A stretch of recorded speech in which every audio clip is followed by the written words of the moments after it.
Hey guys, this is Holypudding, and welcome to my quick Holy Paladin guide for Shadowlands 9.0.5. I know that there are a lot of players wanting to get into Holy Paladin, but are still struggling because the guides out there contain too many information and can be confusing sometimes. This guide will contain only essential information to quickly get you started with healing on a Holy Paladin.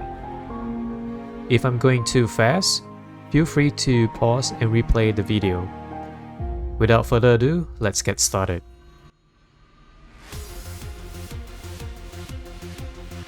Let's start with the stats priority for Mythic Plus.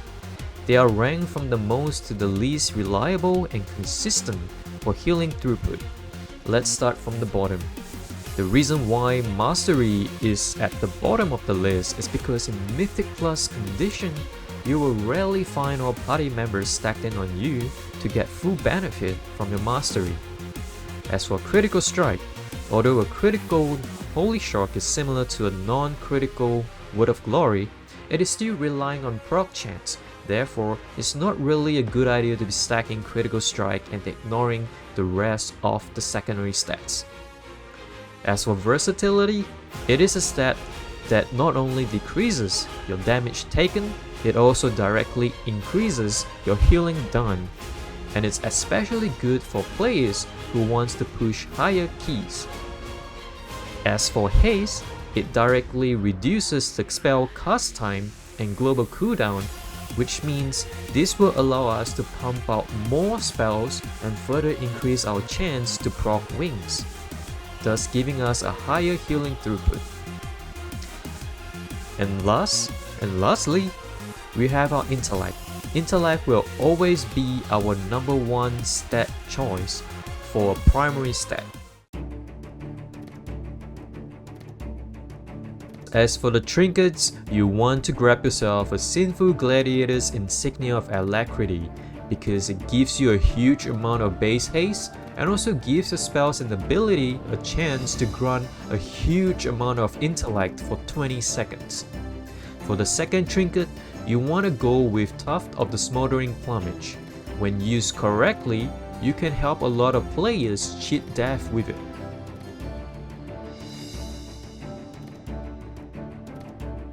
For enchantments and gems, you want to grab Celestia's Guardians for your weapon, Fortified Leech for your cloak, Eternal Stats for your chest, Eternal Intellect for your wrist, Soul Threads for your feet, 16 Haste for your rings, and 16 Haste for your gems.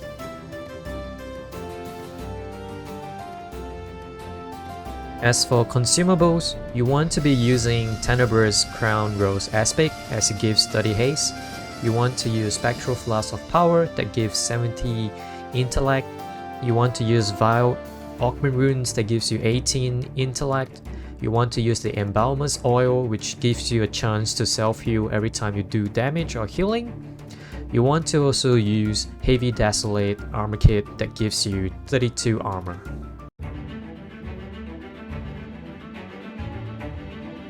Alright, as for Covenants, here's a quick comparison between Ventier versus Kyrian. Personally, I chose to go with Ventier, and here's why.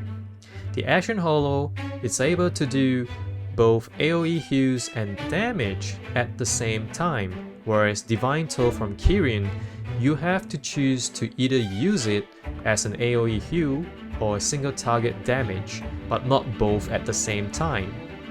The effects of Ashen Hollow last for 30 seconds, and that means you are able to pull really big packs into the Ashen Hollows and have your party members stand in it.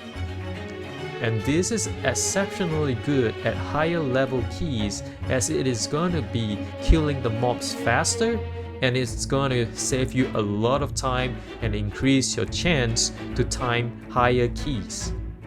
The additional mobility boost from Door of Shadows is exceptionally good for Holy Paladin, as it is a 1.5 second cast to teleport from point A to point B, and when used correctly, it's really useful to dodge boss mechanics, and it's really fun, and it's up to one's creativity with this ability. If you're like me and you have went with Ventir, here is the Soulbind that I'm running. It is with Teotar the Mad Duke. And below, here is my Soulbind trees. For the conduits, you want to be grabbing the Shielding Words, Echoing Blessing, Light's Budding, and finally the Hallowed Discernment. If you're a Ventir like myself, you want to stick with what I have with the exception of the last row. You can play around with either Gleam of Light or Beacon of Faith to see which fits your playstyle.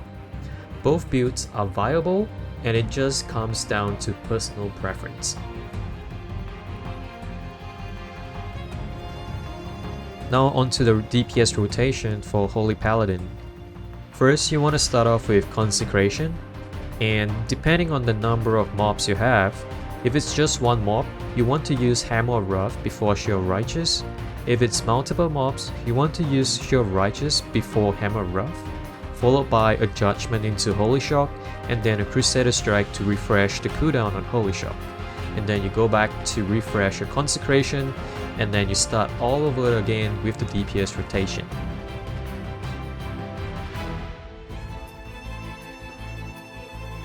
Onto the healing spell priority. I like to break down the healing spells into 3 categories. The first category is the Instant Curse that comprises of Word of Glory, Holy Shock, and Light of the Martyr. The second category would be the Emergency Instant Curse, which comprises of Tuft and Lay on Hands. The last category would be the non-instant cast, which is Holy Light and then Flash of Light. And these 2 cast spells should only be used on target with Beacon of Light.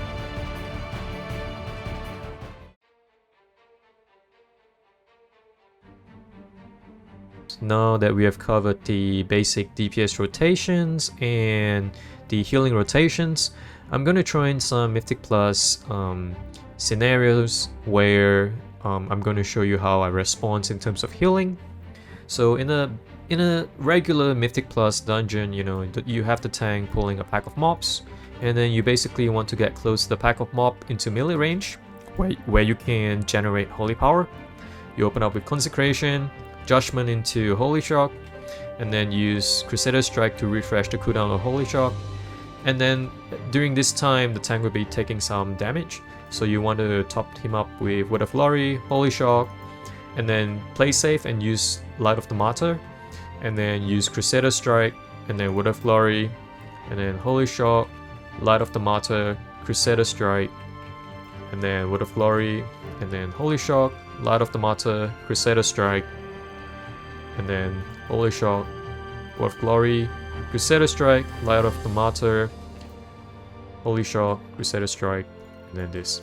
So the reason why you want to couple, you want to use Light of the Martyr after either Word of Glory or Holy Shock is to play really safe. So sometimes Word of Glory or Holy Shock may not be enough to top your tank, and if it's not enough and you do not have Word of Glory or Holy Shock, you just want to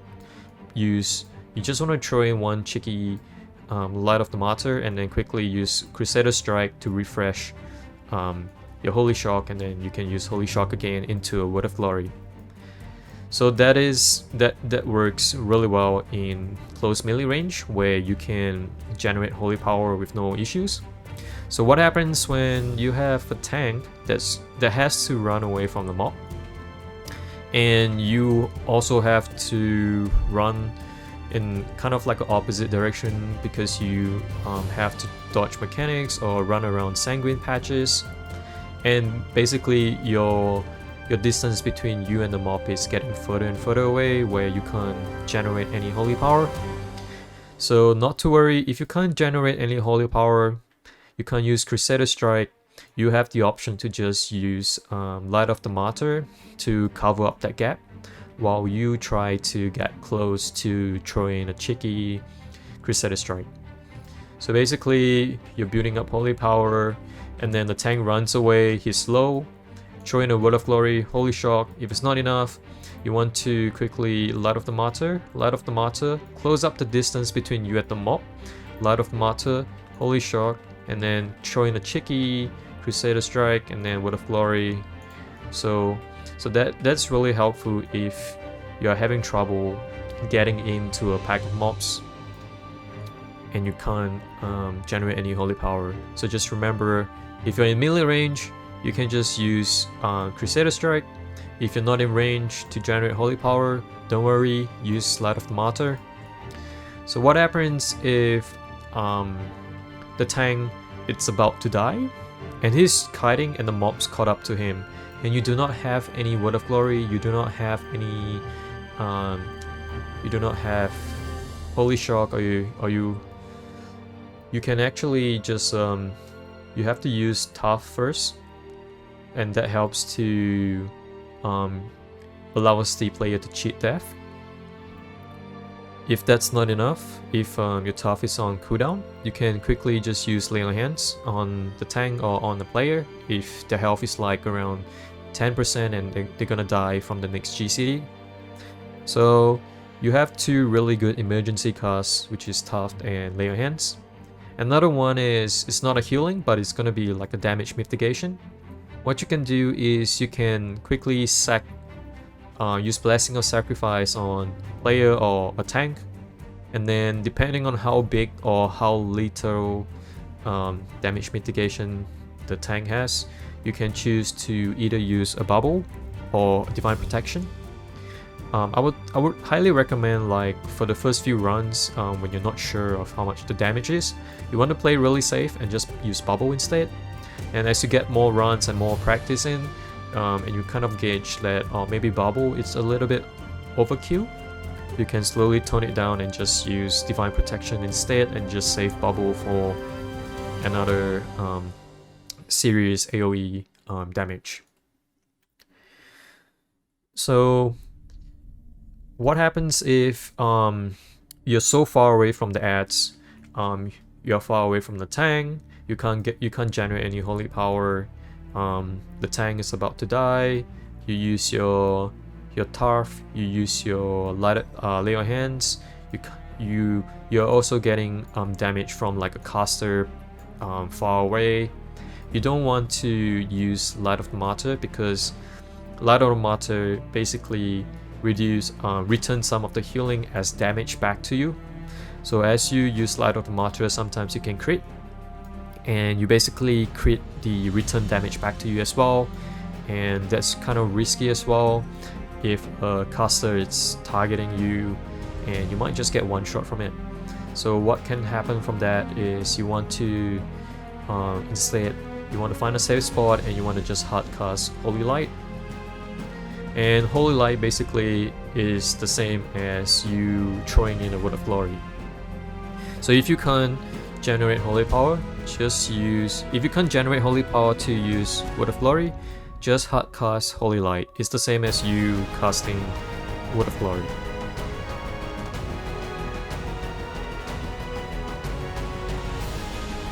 Let's talk about Healing Pride as a Holy Paladin.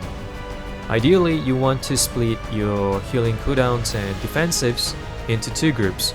Here I Pride cooldown 1 and 2. Let's take a look at the first cooldown group. It has Ashen Hollow and Avenging Wraths, and that's where you're going to be dealing the most amount of healing as well as the most amount of damage onto the Pride. And as the Pride is getting higher stacks, you want to use Aura Mastery into Divine Protection, and if one player is like really about to die, just use Tuft of the Smoldering Plumage, and that's gonna top him up. And by then, the Pride should already be dead. Let's take a look at the second Pride cooldown. You want to have Holy Avenger to help you triple your holy power generations, meaning your Holy Shock and your Crusader Strike is now going to give you 3 holy powers, and then you just get to spam Word of Glory. And if you're spec into Awakening in your talent tree, it's going to increase your chance to proc wings. So basically, Holy Avenger itself is not going to be enough to heal high level Pride. you want to use Holy Avenger to fish for an Avenging Wrath prop. And when the pride is getting to a higher stack, you want to start using your Aura Mastery into Divine Protection, and then use Staff of the Smoldering Plumage on a player who's really low, use Lay on Hands on a player that's really low as well, and if you find yourself in a really bad position, don't hesitate to use a Divine Shield, and while you're at it, throw in a cheeky Blessing of Sacrifice on the player just to reduce the damage. And hopefully by then, the pride will be dead. Depending on your team composition, your team may want you to save your Ashen and Avenging Wrath for the boss. If that's the case, you want to have your Holy Avenger, Aura Mastery, and basically the Pride cooldown 2 for the upcoming Pride. I hope this checklist will give you more confidence in healing Pride as a Holy Paladin. Alright guys, we've reached the end of the guide. This is actually my first time making an online guide for Holy Paladin in Shadowlands. I hope you guys have learned a thing or two on how to heal as a Holy Paladin in Shadowlands 9.0.5. If you have any further questions, feel free to just put it down in the comments section below. If you really enjoy the content and the guide, please feel free to put a like, and if you want to support the channel, don't forget to subscribe. I'll catch you guys soon, and take care.